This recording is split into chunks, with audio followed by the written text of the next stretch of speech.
दर्शकवृन्द नमस्कार। रवि लामिछानेको मिशन 84 अन्तर्गतका कार्यक्रमहरू असफल हुन थालिरहेका छन्।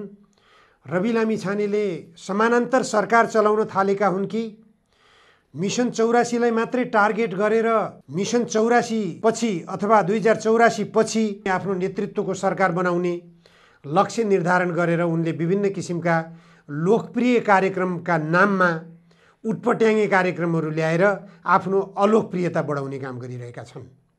जनस्तरमा क्रमिक रूपमा खस्कँदो रवि लामिछानेको लोकप्रियताले उनको मिशन 84 असफल हुने हो कि भन्ने चिन्ता शुभेच्छुकहरूमा हुनु स्वाभाविक हो।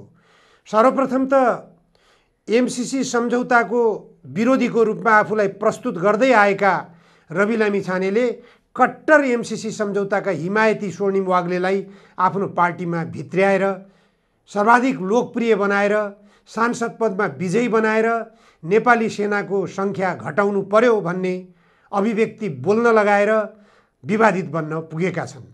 रवि लामिछानेको पार्टीको जिम्मेवार सांसदको हैसियतबाट उनले बोलिसकेपछि के हो सांसद स्वर्णिम वाग्लेले नेपाली सेनाको बारेमा बोलेको कुरा, एमसीसी सम्झौता बारेमा बोलेको कुरा, राष्ट्रिय स्वतन्त्र पार्टीको धारणा के हो?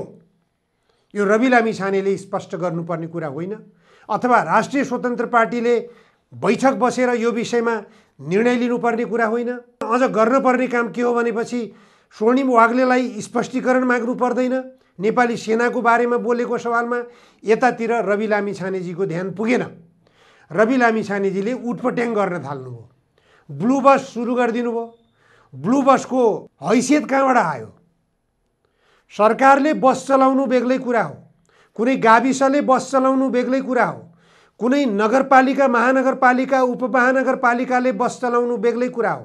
म निशुल्क बस चलाउँछु भनेर कुनै एउटा व्यक्तिले दाबी गर्छ र त्यस्ता खालका कार्यक्रमहरू अगाडि सार्छ भने सबभन्दा पहिले त्यो बस खरिद गर्ने स्रोत कहाँबाट जुट्यो त्यो व्यक्तिलाई? एउटा कुरा। अर्को कुरा, निशुल्क बस चलाउने, कमसेकम यदि त्यो बस भाडामै लिएको छ भने पनि त्यो बसको भाडा तिर्ने स्रोत कहाँबाट हो त्यो देखाउनु पर्छ कि पर्दैन?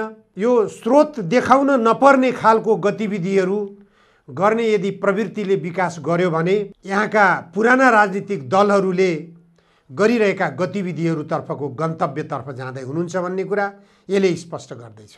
रवि लामिछानेजीले रोजगारीको सिर्जना गर्ने, अहिले रोजगारीको निम्ति विज्ञापन गर्नुभएको छ उहाँले।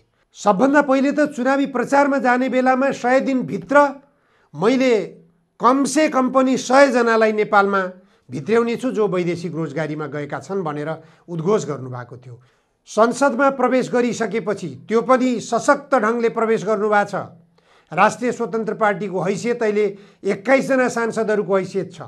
राज्यले रोजगारीको सृजना गर्नु पर्यो। सबभन्दा पहिला राज्यले रोजगारीको सृजना गर्नको निम्ति के गर्नु पर्यो? राज्यले उत्पादनशील उद्योगहरू स्थापनातर्फ लाग्नु पर्यो। धान चामल निर्यातको निम्ति भारतले रोकेको थियो, आफ्नो देशबाट अन्य कतै पनि निर्यात नगर्ने भनेर नीति निर्धारण गरेको थियो।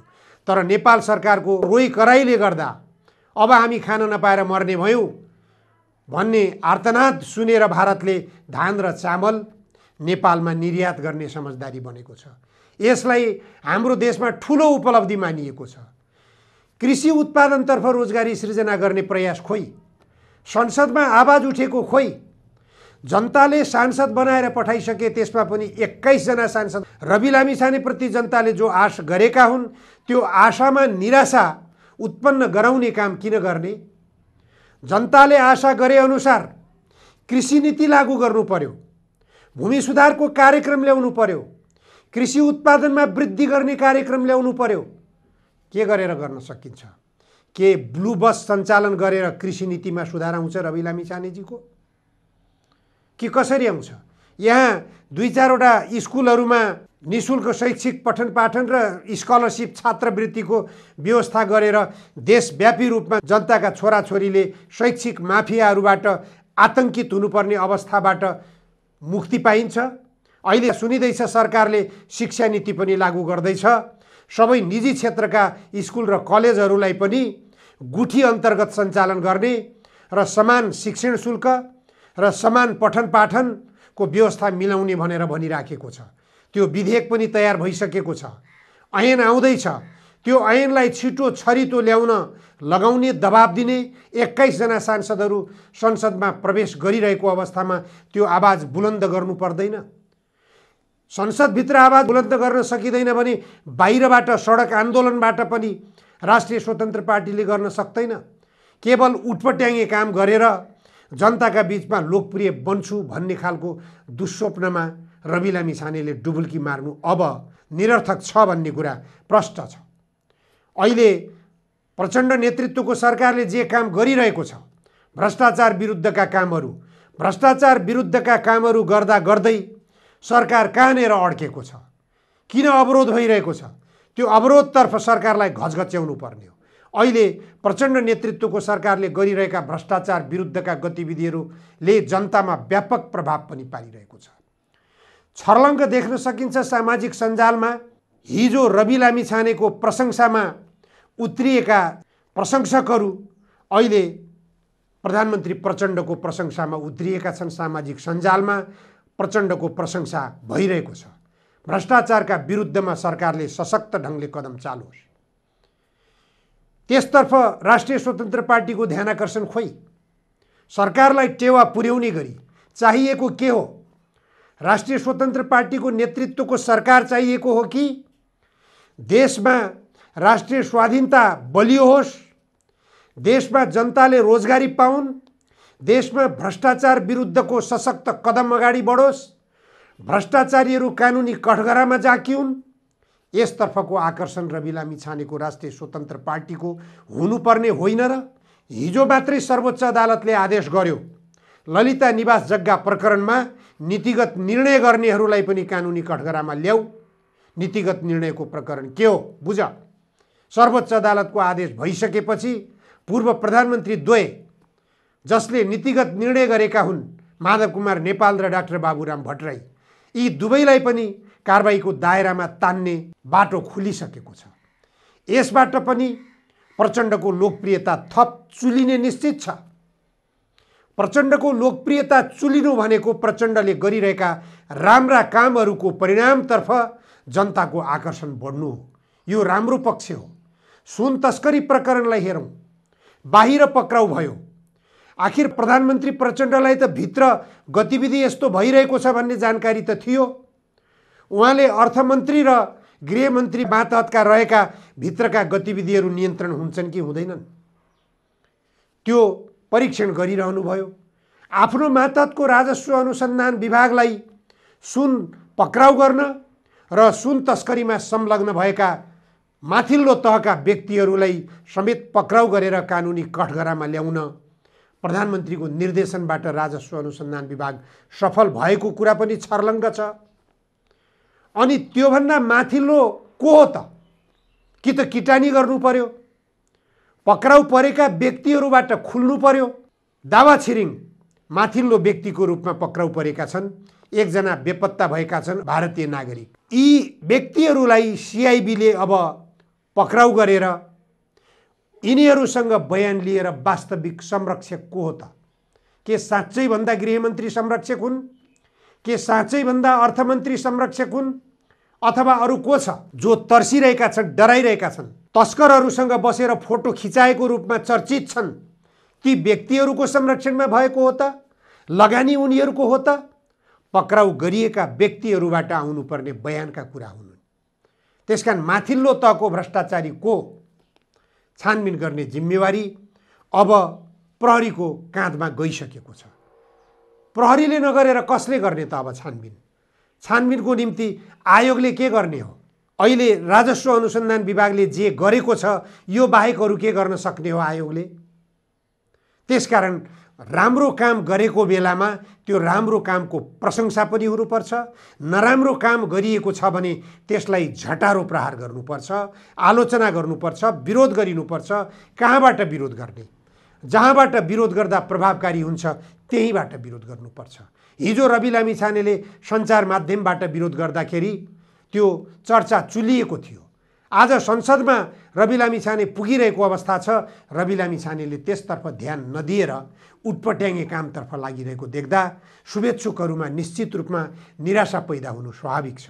अहिले देशमा सबैभन्दा मुख्य कुरो राष्ट्रिय स्वाधीनताको मुद्दा जटिल बनेको छ।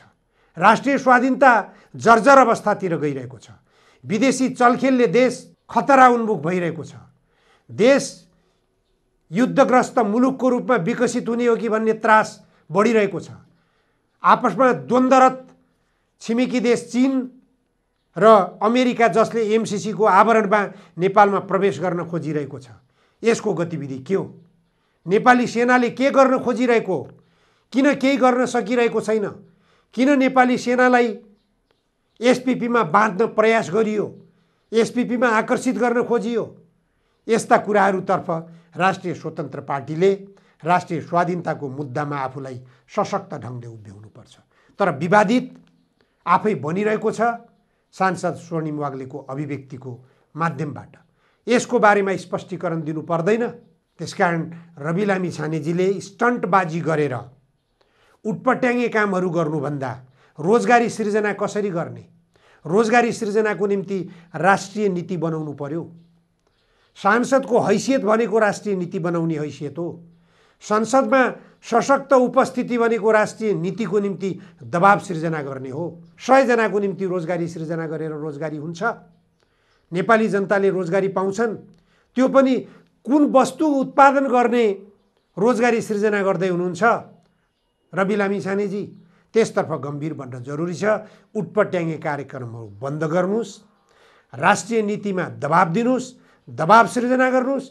सरकारलाई दबाब सृजना गरेर सरकारकै तर्फबाट केही काम गराउन सक्नुभयो भने त्यसको लोकप्रियता फरक ढङ्गले प्राप्त हुन्छ। प्रचण्ड नेतृत्वको सरकारले काम गरे पनि रवि लामिछानेको दबाबबाट अथवा राष्ट्रिय स्वतन्त्र पार्टीको दबाबबाट प्रचण्ड नेतृत्वको सरकारले यस्तो काम गर्यो भन्ने सन्देश दिन सक्नुभयो भने त्यसले निश्चित रूपमा लोकप्रियता चुलिनेछ र मिसन 84 को मिसन पनि सम्भवतः सफल होला कि।